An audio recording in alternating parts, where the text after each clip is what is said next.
साडे बजुर्ग जिहड़े सन ना वो सानू कोई भी गल समझाते सन तो उस तो पहलों कोई एक अच्छी मिसाल इस तरह कोई ना कोई गल समझा के तो फिर तरबीयत करते सन।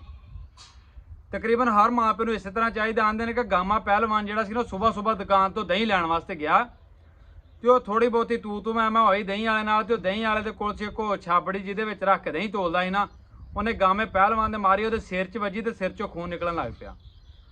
उहदे कोल कोई साफा सी कोई पटका उन्हें सिर ते वलिया ते गामा घर नूं आ गया। लोग उहदा पता लैण आउण तमाददारी करन आउण ते कोई आखे यार वो एक छोटा जिहा बंदा सी तू गामा पहलवान तू रुस्तमे पाकिस्तान ते तू उहदे कोलों एक छाबड़ा खा के आ गया ते तू उहनूं मारिया ही नहीं तू बदला ही नहीं लिया उहदे कोलों। ਉਹ ਜਦੋਂ ਲੋਕਾਂ ਨੇ ਕਾਫੀ ਗੱਲਾਂ ਕੀਤੀਆਂ ਤੇ ਗਾਮਾ ਪਹਿਲਵਾਨ ਆਂਦਾ ਗੱਲ ਸੁਣੋ ਮੇਰੀ, ਤੁਸੀਂ ਕੀ ਸਮਝਦੇ ਕਿ ਮੈਨੂੰ ਰੁਸਤਮੇ ਪਾਕਿਸਤਾਨ ਮੇਰੀ ਤਾਕਤ ਨੇ ਬਣਾਇਆ? ਨਹੀਂ, ਮੇਰੀ ਤਾਕਤ ਨੇ ਨਹੀਂ ਬਣਾਇਆ, ਮੇਰੀ ਬਰਦਾਸ਼ਤ ਨੇ ਬਣਾਇਆ। ਇਨਸਾਨ ਦੇ ਵਿੱਚ ਬਰਦਾਸ਼ਤ ਹੋਣੀ ਚਾਹੀਦੀ ਹੈ।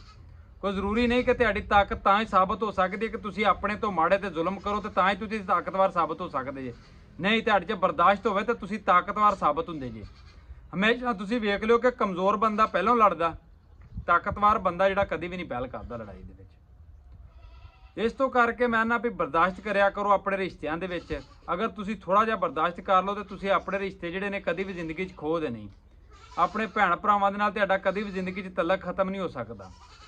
इस तो करके मैं ना मेरी दुआ है हसदे रहो ते वसदे रहो। अल्लाह पाक सब दे रिश्ते सलामत रखे, इस तरह ही खुश बसो सदा ही।